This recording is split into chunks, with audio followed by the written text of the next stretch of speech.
I'd like to tell you about the strangest secret in the world.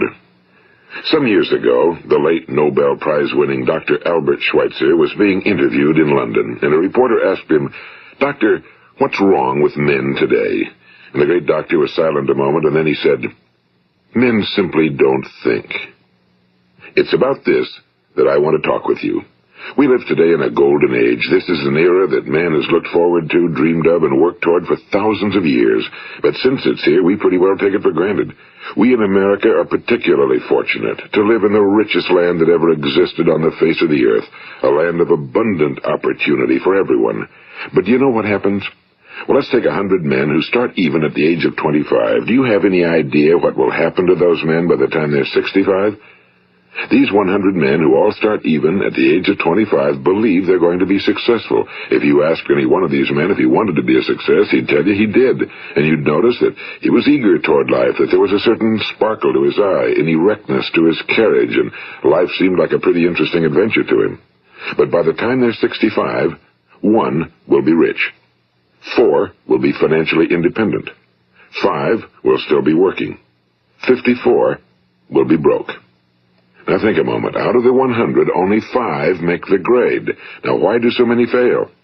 What has happened to the sparkle that was there when they were 25? What's become of the dreams, the hopes, the plans? And why is there such a large disparity between what these men intended to do and what they actually accomplished? When we say about 5% achieve success, we have to define success. And here's the best definition I've ever been able to find. Success is the progressive realization of a worthy ideal. If a man is working toward a predetermined goal and knows where he's going, that man is a success. If he's not doing that, he's a failure. Success is the progressive realization of a worthy ideal. Rollo May, the distinguished psychiatrist, wrote a wonderful book called Man's Search for Himself. And in this book he says, the opposite of courage in our society is not cowardice. It is conformity. And there you have the trouble today. It's conformity, people acting like everyone else without knowing why, without knowing where they're going. Now think of it. In America right now, there are over 18 million people 65 years of age and older. And most of them are broke. They're dependent on someone else for life's necessities. Now, we learn to read by the time we're 7. We learn to make a living by the time we're 25. Usually by that time, we're not only making a living, we're supporting a family. And yet, by the time we're 65, we haven't learned how to become financially independent in the richest land that has ever been known. Why? We conform. And the trouble is that we're acting like the wrong percentage group, the 95 who don't succeed. Now, why do these people conform? Well, they really don't know. These people believe that their lives are shaped by circumstances, by things that happen to them, by exterior forces. They're outer-directed people. A survey was made one time that covered a lot of men, working men, and these men were asked, "Why do you work? Why do you get up in the morning?" 19 out of 20 had no idea. If you ask them, they'll say, well, everyone goes to work in the morning, and that's the reason they do it, because everyone else is doing it. Now let's get back to our definition of success. Who succeeds? The only person who succeeds is the person who is progressively realizing a worthy ideal. He's the person who says, I'm going to become this, and then begins to work toward that goal. I'll tell you who the successful people are. A success is the school teacher who's teaching school because that's what he or she wants to do. The success is the woman who's a wife and mother because she wanted to become a wife and mother and is doing a good job of it. The success is the man who runs the corner gas station because that was his dream. That's what he wanted to do. The success is the successful salesman who wants to become a top-notch salesman and grow and build with his organization. A success is anyone who is doing deliberately a predetermined job because that's what he decided to do deliberately. But only 1 out of 20 does that. That's why today there isn't really any competition unless we make it for ourselves. Instead of competing, all we have to do is create. You know, for 20 years, I looked for the key which would determine what would happen to a human being. Was there a key I wanted to know which would make the future a promise that we could foretell to a large extent? Was there a key that would guarantee a person's becoming successful if he only knew about it and knew how to use it? Well, there is such a key, and I've found it. Have you ever wondered why so many men work so hard and honestly without ever achieving anything in particular, and others don't seem to work hard and yet seem to get everything? They seem to have the magic touch. You've heard them say that about someone. Everything he touches turns to gold. And have you ever noticed that a man who becomes successful tends to continue to become successful?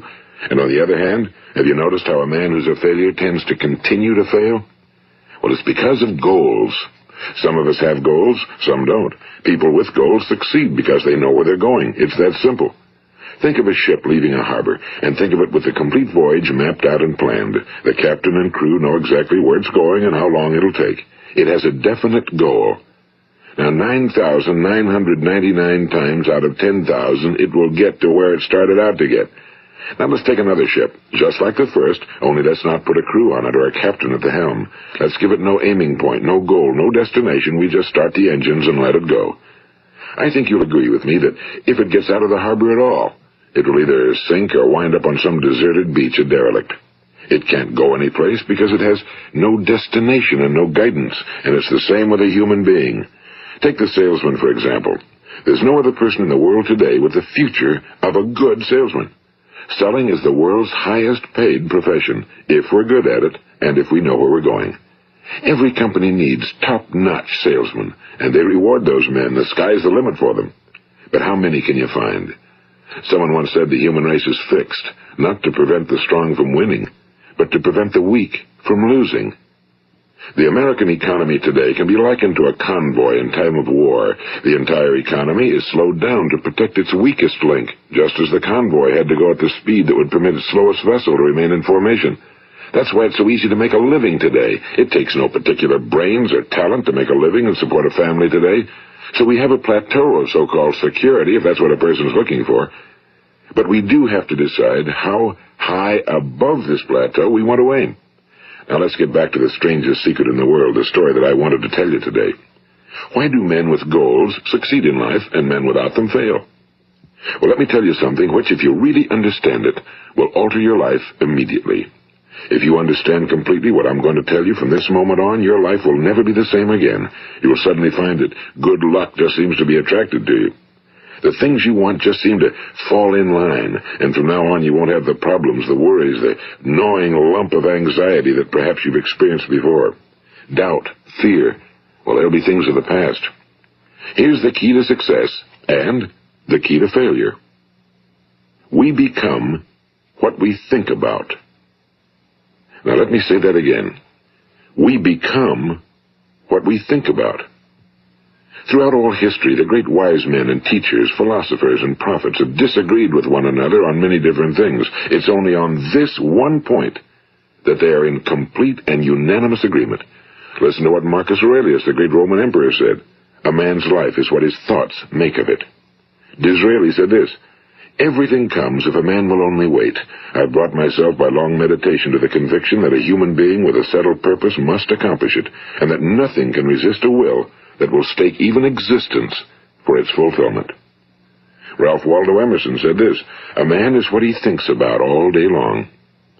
William James said, the greatest discovery of my generation is that human beings can alter their lives by altering their attitudes of mind. And he also said, we need only in cold blood act as if the thing in question were real, and it will become infallibly real by growing into such a connection with our life that it will become real. It will become so knit with habit and emotion that our interest in it will be those which characterize belief. And he also said, if you only care enough for a result, you will almost certainly attain it. If you wish to be rich, you will be rich. If you wish to be learned, you will be learned. If you wish to be good, you will be good. Only you must then really wish these things and wish them exclusively, and not wish at the same time 100 other incompatible things just as strongly. In the Bible you read in Mark 9:23, if thou canst believe, all things are possible to him that believeth. My old friend Dr. Norman Vincent Peale put it this way, this is one of the greatest laws in the universe. Fervently do I wish I had discovered it as a very young man. It dawned upon me much later in life, and I found it to be one of the greatest, if not my greatest discovery outside of my relationship to God. The great law, briefly and simply stated, is that if you think in negative terms, you will get negative results. If you think in positive terms, you will achieve positive results. That is the simple fact, he went on to say, which is at the basis of an astonishing law of prosperity and success. In 3 words, believe and succeed. William Shakespeare put it this way: our doubts are traitors and make us lose the good we oft might win by fearing to attempt. George Bernard Shaw said, people are always blaming their circumstances for what they are. I don't believe in circumstances. The people who get on in this world are the people who get up and look for the circumstances they want, and if they can't find them, make them. Well, it's pretty apparent, isn't it? And every person who discovered this for a while believed that he was the first one to work it out. We become what we think about. Now, it stands to reason that a person who's thinking about a concrete and worthwhile goal is going to reach it, because that's what he's thinking about, and we become what we think about. Conversely, the man who has no goal, who doesn't know where he's going, and whose thoughts must therefore be thoughts of confusion and anxiety and fear and worry, becomes what he thinks about. His life becomes one of frustration and fear and anxiety and worry. And if he thinks about nothing, he becomes nothing. Now, how does it work? Why do we become what we think about? Well, I'll tell you how it works as far as we know. Now, to do this, I want to tell you about a situation that parallels the human mind.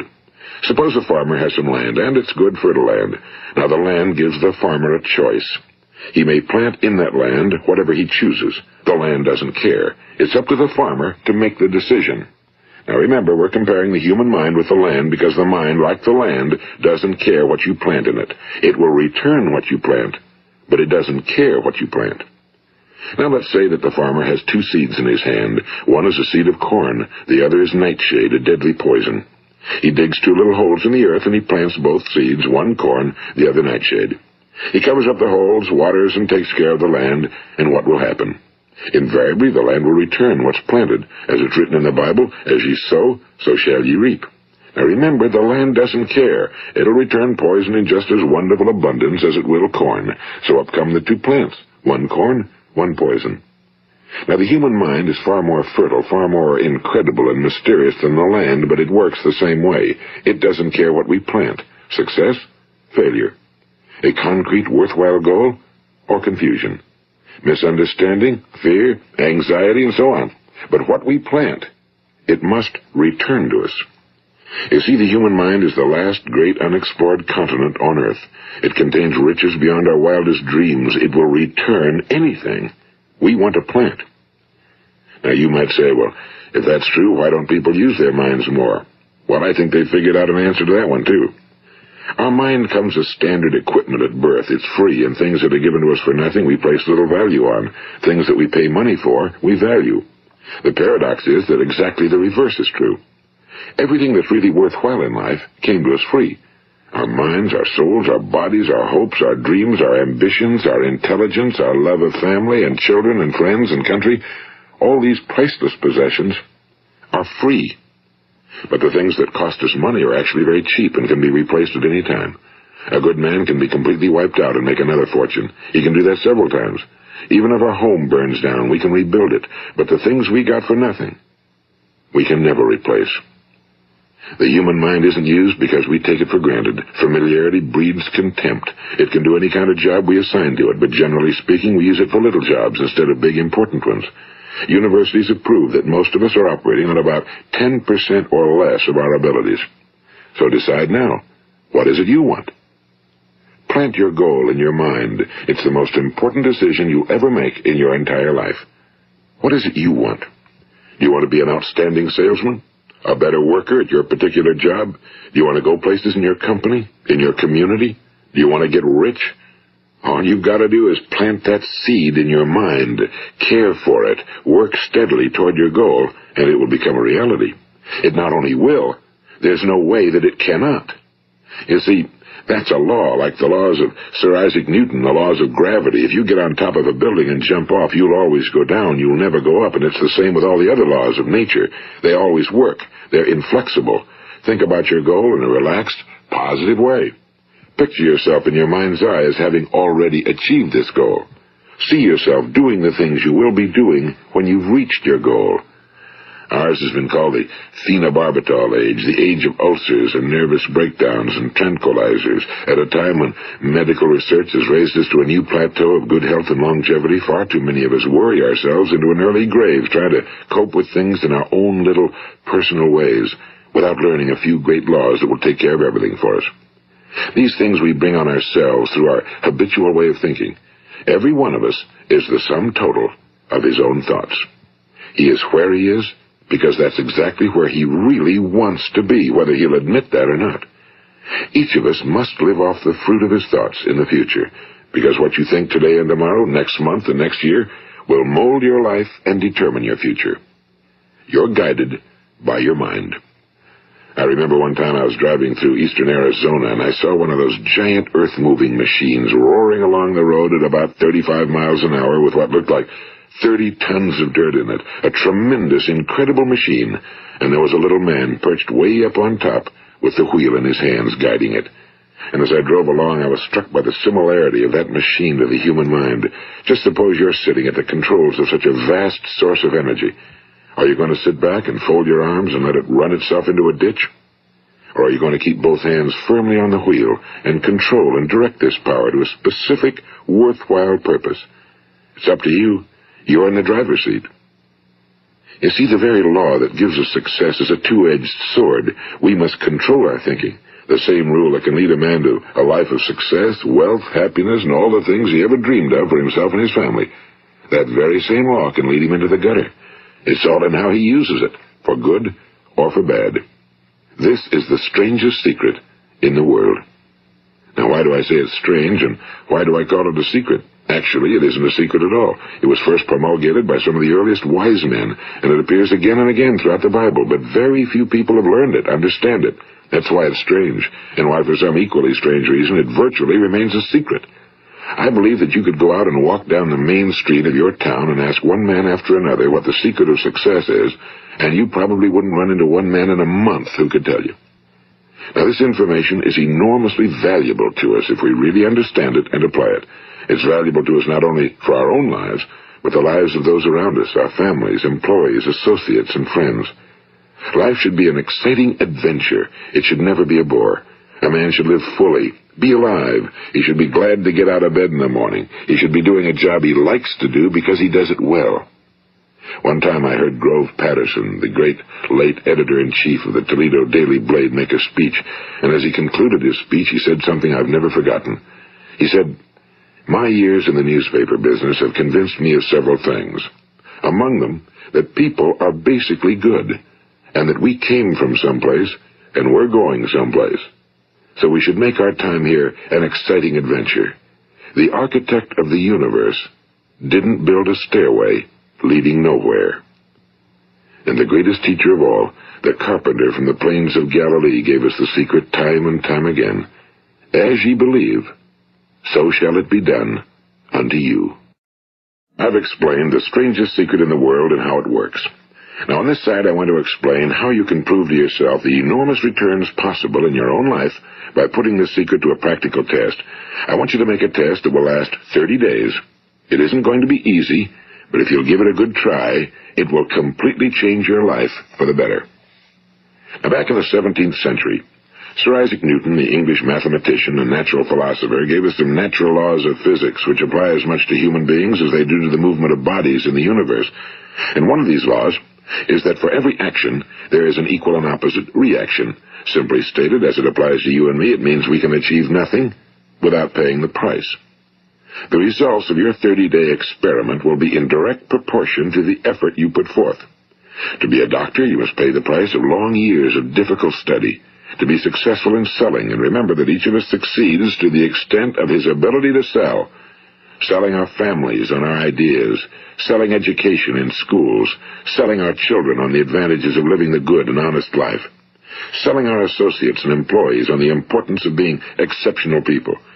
To, of course, the profession of selling itself. But to be successful in selling our way to the good life, we must be willing to pay the price.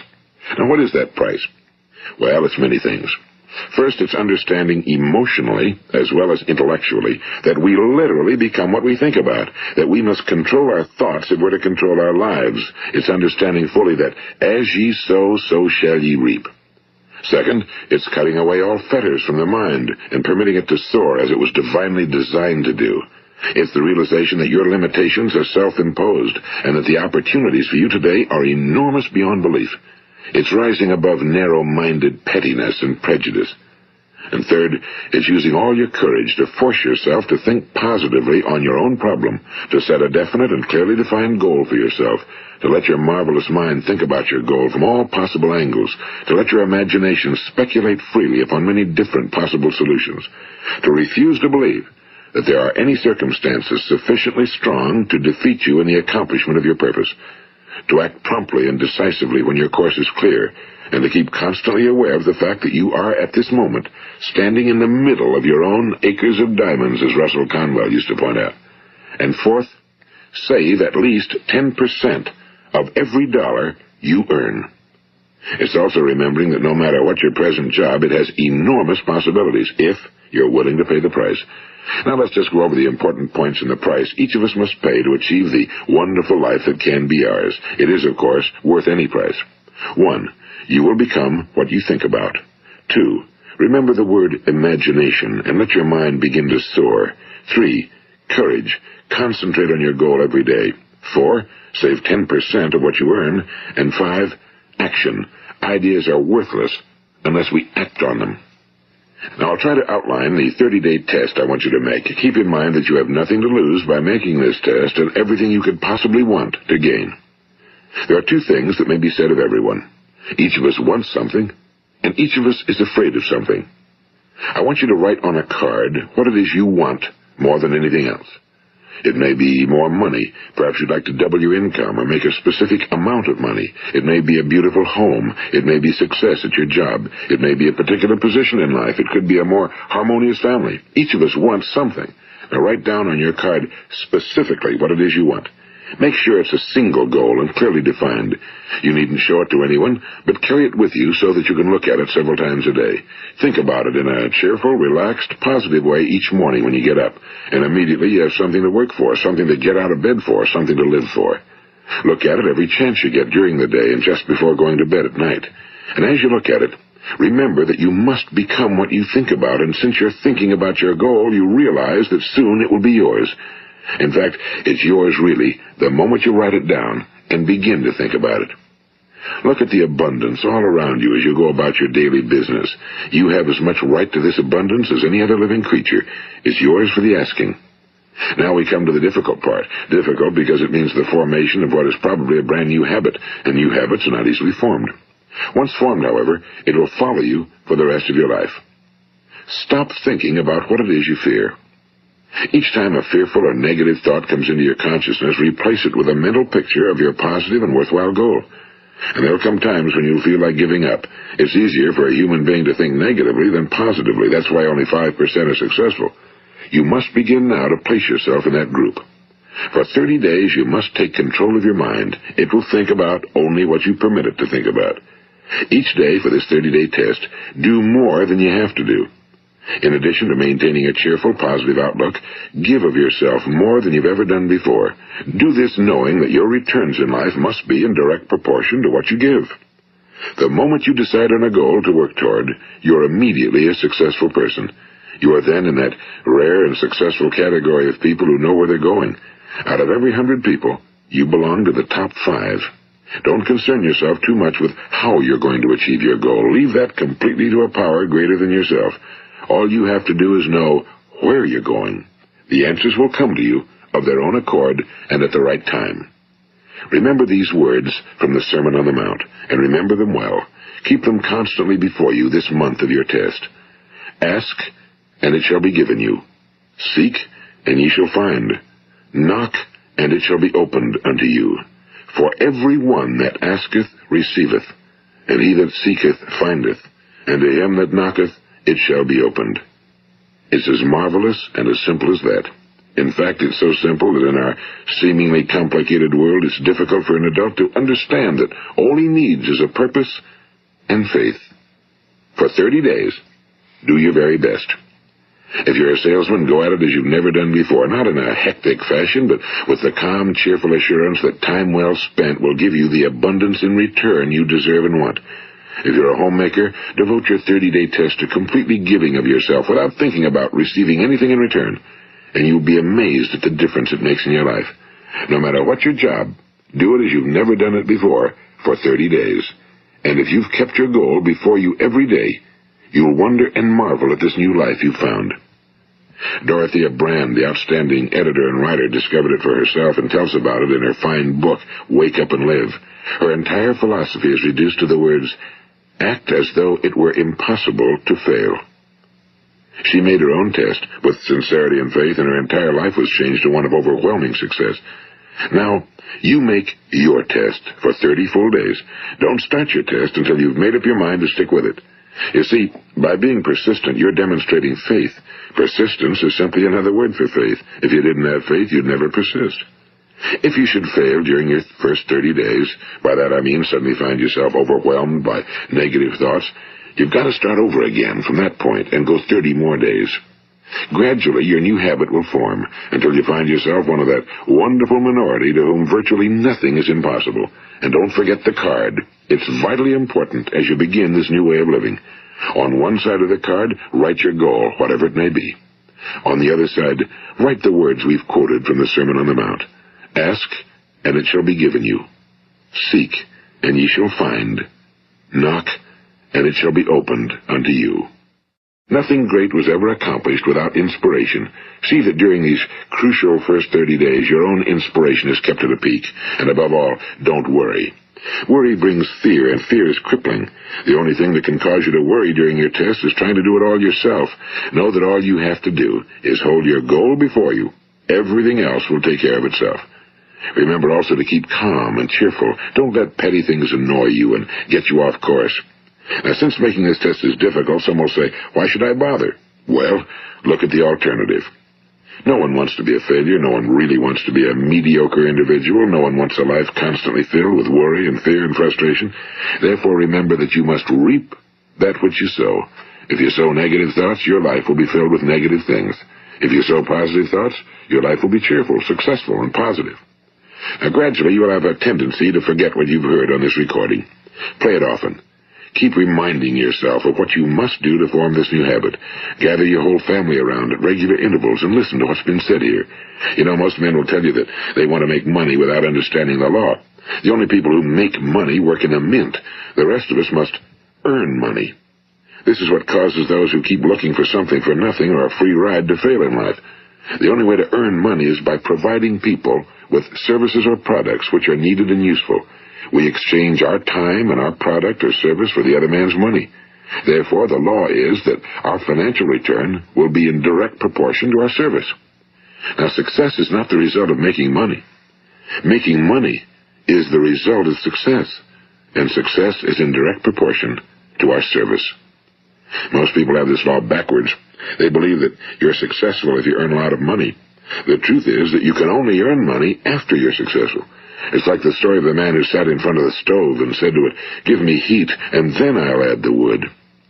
How many men and women do you know, or do you suppose there are today, who take the same attitude toward life? There are millions. We've got to put the fuel in before we can expect heat. Likewise, we've got to be of service first before we can expect money. Don't concern yourself with the money. Be of service. Build, work, dream, create. Do this, and you'll find there's no limit to the prosperity and abundance that will come to you. Prosperity, you know, is founded upon a law of mutual exchange. Any person who contributes to prosperity must prosper in turn himself. Sometimes the return will not come from those you serve, but it must come to you from someplace, because that's the law. For every action, there is an equal and opposite reaction. As you go daily through your 30-day test period, remember that your success will always be measured by the quality and quantity of service you render, and money is a yardstick for measuring this service. No man can get rich himself unless he enriches others. Now, there are no exceptions to a law. You can drive down any street in America and from your car estimate the service that's being rendered by the people living on that street. Had you ever thought of this yardstick before? It's interesting. Some, like ministers and priests and other devoted people, measure their returns in the realm of the spiritual, but again, their returns are equal to their service. Once this law is fully understood, any thinking person can tell his own fortune. If he wants more, he must be of more service to those from whom he receives his return. If he wants less, he has only to reduce his service. This is the price you must pay for what you want. If you believe you can enrich yourself by deluding others, you can end only by deluding yourself. It may take some time, but just as surely as you breathe, you'll get back what you put out. Don't ever make the mistake of thinking you can avert this. It's impossible. The prisons and the streets where the lonely walk are filled with people who tried to make new laws just for themselves. We may avoid the laws of man for a while, but there are greater laws that cannot be broken. An outstanding medical doctor recently pointed out 6 steps that will help you realize success. 1. Set yourself a definite goal. 2. Quit running yourself down. 3. Stop thinking of all the reasons why you cannot be successful and instead think of all the reasons why you can. 4. Trace your attitudes back through your childhood and try to discover where you first got the idea you couldn't be successful, if that's the way you've been thinking. 5. Change the image you have of yourself by writing out a description of the person you would like to be. And 6. Act the part of the successful person you have decided to become. The doctor who wrote those words is a noted West Coast psychiatrist, Dr. David Harold Fink. Do what the experts since the dawn of recorded history have told you you must do. Pay the price by becoming the person you want to become. It's not nearly as difficult as living unsuccessfully. Make your 30-day test, then repeat it again, and each time it will become more a part of you until you'll wonder how you could ever have lived any other way. Live this new way and the floodgates of abundance will open and pour over you more riches than you may have dreamed existed. Money? Yes, lots of it. But what's more important, you'll have peace. You'll be in that wonderful minority who lead calm, cheerful, successful lives. Start today. You have nothing to lose, but you have a whole life to win. This is Earl Nightingale, and thank you.